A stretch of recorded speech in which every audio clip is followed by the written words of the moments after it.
Corona vaccine को लेकर अब डॉक्टर लगातार रिसर्च कर रहे हैं और रिसर्च में बड़ा दावा किया गया।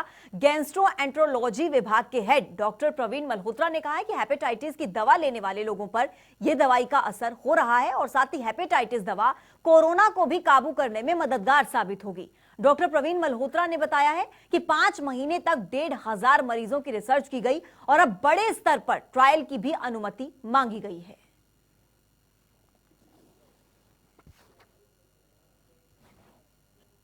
4 महीनों के विश्लेषण पे जो 1500 प्लस मरीजों में किया गया है, आज तक एक भी मरीज ऐसा नहीं मिला कि जिसके अंदर कोरोना संबंधित कोई भी संक्रमण के लक्षण आए हों या उसको उसका इलाज करवाना पड़ा हो। तो ये एक इनडायरेक्ट एविडेंस है जो ये बताता है कि हाँ, ये ऐसा हो सकता है अगर विदेश की स्टडीज को मिलाया जाए। तो हमारा तो कहना यही है कि हाँ, कि इसके ऊपर आगे रिसर्च होनी चाहिए, ट्रायल होने चाहिए। हमारे स्टेट नोडल अफसर हैं डॉक्टर ध्रुव चौधरी, उन्होंने ऑलरेडी इसके ऊपर प्रपोजल डाल रखा है और उसकी वेटिंग है। जैसे ही अप्रूवल मिल जाएगा तो दवाइयाँ उस पर ट्रायल किया जाएगा। हमें बड़ी उम्मीद है कि इसके अच्छे रिजल्ट्स निकलेंगे और सबसे बड़े फायदे की बात यह है कि जो ये हेपेटाइटिस सी की दवाइयाँ हैं, ये already national viral hepatitis control program के थ्रू पूरे इंडिया में ये फ्री स्कीम है, मुफ्त मुहैया करवाई जा रही है हर राज्य के अंदर। तो भगवान करे बड़ा अच्छा हो, ये ट्रायल हो, उसमें सक्सेस निकले तो रास्ता बहुत आसान हो जाएगा मरीजों के लिए, क्योंकि 5 साल के अंदर हमने लगभग 25,000 मरीज काले पीले का इन दवाइयों पर प्रयोग किया है। इनके साइड इफेक्ट भी ना के बराबर है। तो पीजीआई रोहतक से डॉक्टर रमेश और डॉक्टर सविता इस वक्त मेरे साथ जुड़ रहे हैं। आप दोनों का बहुत बहुत स्वागत है जनता टीवी पर।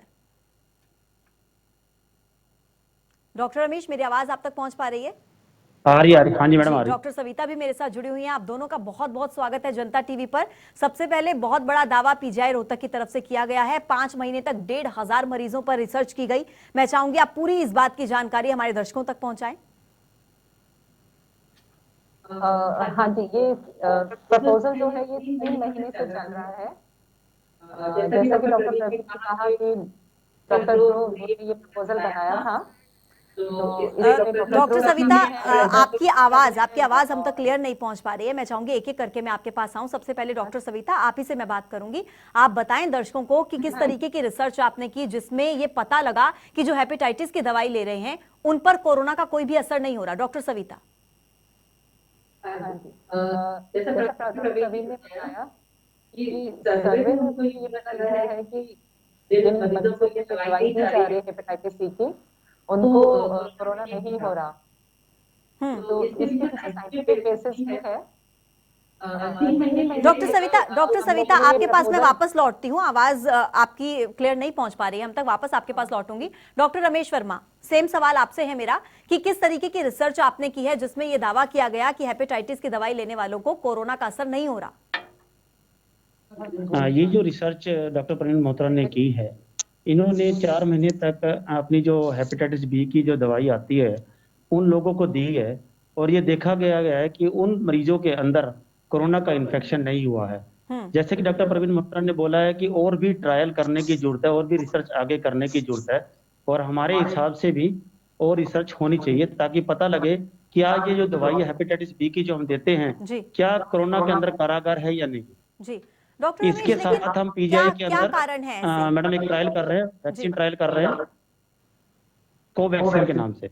जी डॉक्टर रमेश, ऐसे क्या कारण है, आपको क्या लगता है ऐसे क्या कारण है कि जो हेपेटाइटिस की दवा ले रहे हैं उनमें कोरोना के सिम्टम्स नहीं मिल रहे? हालांकि अभी आपने कहा है कि आगे बड़े स्तर पर ट्रायल की अनुमति मांगी गई है। 5 महीने में जो 1,500 मरीजों पर इसकी रिसर्च की गई है, तो ऐसे क्या कारण आपको इसमें नजर आए?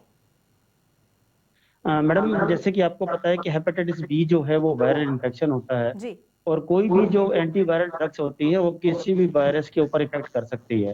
तो कोरोना इन्फेक्शन जो है वो भी एक वायरस इन्फेक्शन है। तो हम देखेंगे आगे आने वाले रिसर्च में कि क्या हेपेटाइटिस बी की जो दवाई है, जो एंटीवायरल दवाई है, क्या वो कोरोना में इफेक्टिव है या नहीं है। ये आने वाली रिसर्च या ट्रायल ही बताएंगे।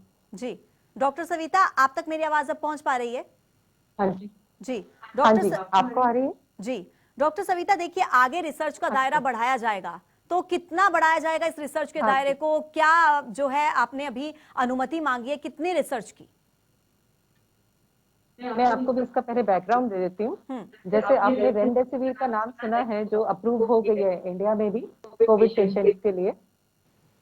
तो जिन मैकेनिज्म या जैसे वो कोविड के वायरस को मारती है, उससे काफी ज्यादा मिलते जुलते हैं हेपेटाइटिस सी के वायरस के जो ड्रग्स हैं उनके मैकेनिज्म।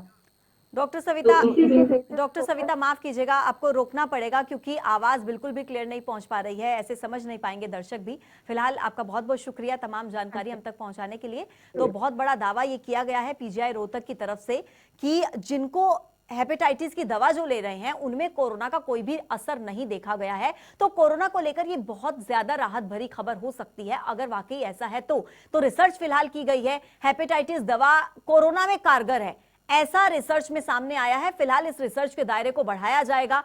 कोरोना मरीजों पर जो असर इसका देखा गया है, पिछले 5 महीने में 1,500 कोरोना मरीजों पर रिसर्च की गई और पीजीआई रोहतक के डॉक्टर्स ने दावा किया है कि ऐसा है जो मरीज हैं वो हेपेटाइटिस की दवा ले रहे हैं उन पर कोरोना का असर नहीं है। अब इस रिसर्च के दायरे को आगे बढ़ाया जाएगा, देखा जाएगा कि क्या वाकई ऐसा है कि जो भी मरीज हेपेटाइटिस की दवा लेंगे क्या उन पर कोरोना का असर नहीं देखा जाएगा। फिलहाल पीजीआई के डॉक्टर प्रवीण मल्होत्रा ने यह दावा किया है और ये बहुत बड़ी जानकारी रोहतक से आप तक पहुंचा रहे हैं हम। कोरोना को लेकर ये बहुत ज्यादा राहत भरी खबर हो सकती है अगर इस रिसर्च के दायरे को बढ़ाया जाए और ज्यादा रिसर्च इस पर की जाए और ये दवा कारगर साबित हो तो।